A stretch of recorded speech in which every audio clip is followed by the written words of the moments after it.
where to go. At this time, your home does not meet the selection criteria for inclusion. The McGee's were rejected too, leaving their father Dave resigned to the fate of Florence. The first thing's just to make sure we're safe. Now, many of the residents that we spoke with, like Dave, say they are planning to move to higher ground, but the frustration continues. Jeff, remember that busted dam that we saw? Take a look at this. 2 years later, nothing's been done to fix it. Wow. All right, DeMarco Morgan, thank you. We are going to continue to monitor Florence, and we'll have much more about it later in this broadcast.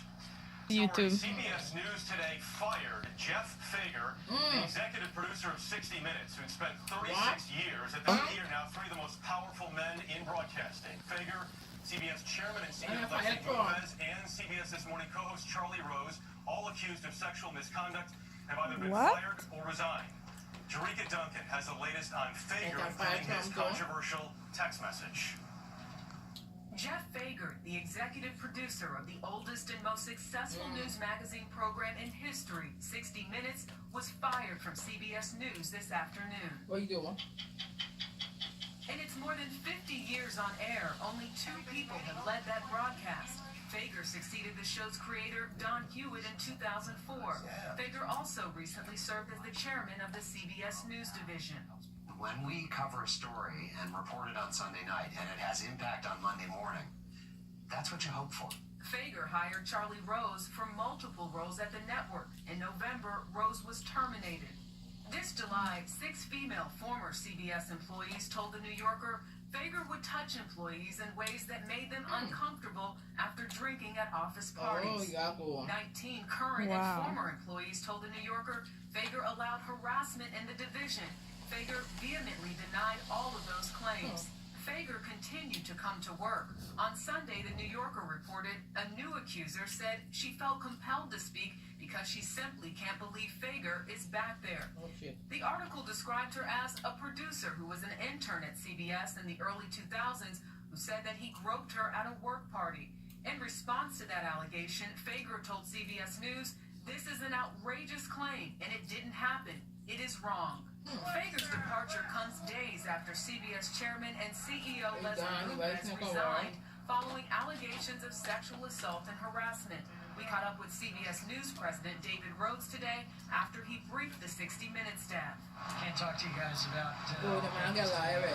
In a statement today, Rhodes said Fager's dismissal is not directly related to the allegations surfaced in press reports, which continue to be investigated independently. However, he violated company policy, and it is our commitment to uphold those policies. Through his attorney, Fager told CBS News, "They terminated my contract early because I sent a text message to one of our own CBS reporters demanding that she be fair in covering the story. My language was harsh. CBS did not like it." I am that reporter. Since Jeff Fager publicly referred to our exchange today, I want to be transparent about it. First, here's some background. Sunday evening, I reached out to Fager for comment on the articles alleging he groped or touched CBS employees at company parties. In addition to denying these charges, Fager in a text said to me, quote, "If you repeat these false accusations without any of your own reporting to back them up, you will be held responsible for harming me. Be careful. There are people who lost their jobs trying to harm me. And if you pass on these damaging claims without your own reporting to back them up, that will become a serious problem."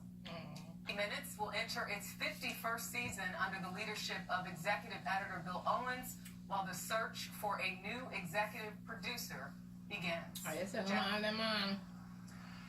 Jerika, you and I have talked about how incredibly difficult covering this story has been for you. You've been on this since the beginning. You've done great work. It's difficult enough without dealing with this. That message was unacceptable. I think it's important for you to know, for everyone to know back there, that the entire team at Evening News supports you 100%. So, Jerika, thank you. Thank you.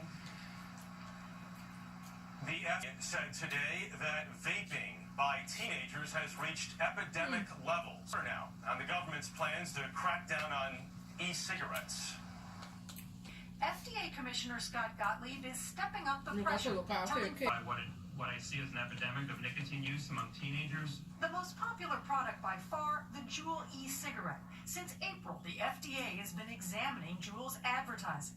Critics say an earlier marketing campaign that featured young people in groups with bright colors echoed past campaigns by big tobacco companies. In an interview earlier this year, Juul executive Ashley Gould denied it. I will take the criticism that we should have known. I will take that criticism. But we know now we're working very hard and we are committed. Data from Nielsen shows Juul e-cigarettes hold over 72%. With the campaign for tobacco-free kids is skeptical that purely voluntary efforts by industry will work. FDA's announcement has the potential to be a dramatic sea change, but only if FDA itself now follows itself with mandatory rules to require tobacco companies to fundamentally change how they're operating. Says tonight it will work proactively with FDA in response to its request and is committed to preventing underage use of its products. Jeff, retail sales for e-cigarettes are expected to reach $3.8 billion by the end of this year. Good morning. Anna, thank you very much. And here comes Florence as the rain begins during evening news. We're going to be right back with more. The FBI director tells Norah O'Donnell why he doesn't worry about the Bureau's critics. When it comes to making bones stronger, are you headed in the right direction? We are. Residents race to escape Florence. Rescue crews are flooding in from around the country.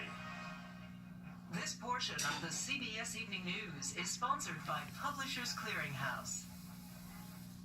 26 Publishers Clearinghouse awards the 2500 of Florence, while farther inland, rescue teams from around the country are gathering in Raleigh.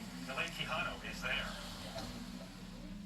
After 20 hours and 2 flat tires, Captain Mike Jamieson and his fellow firefighters from South Bend, Indiana, rolled in just after midnight. Everybody got a cot, took a 2-hour nap, because we just weren't going to make it, and we didn't want to come in here dragging. Like in Hurricane Harvey, seeing volunteers come to the rescue has become routine. Mike Cannon from Vermont says hazards will be everywhere. There's always something underneath the surface of the water that's potentially going to damage it.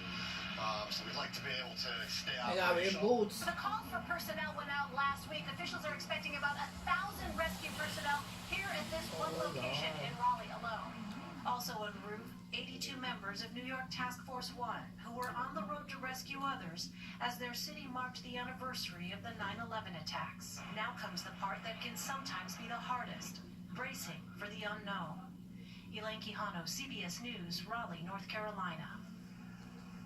All right, as we keep watching Florence here in the hours and days ahead, that is the CBS Evening News for tonight. I'm Jeff Glore in Wrightsville Beach, North Carolina. I'll see you tomorrow morning and tomorrow night. Good night. Coming up, exclusive Meghan Markle's long-lost family and what they're telling only Inside Edition. Join us right here next on CBS.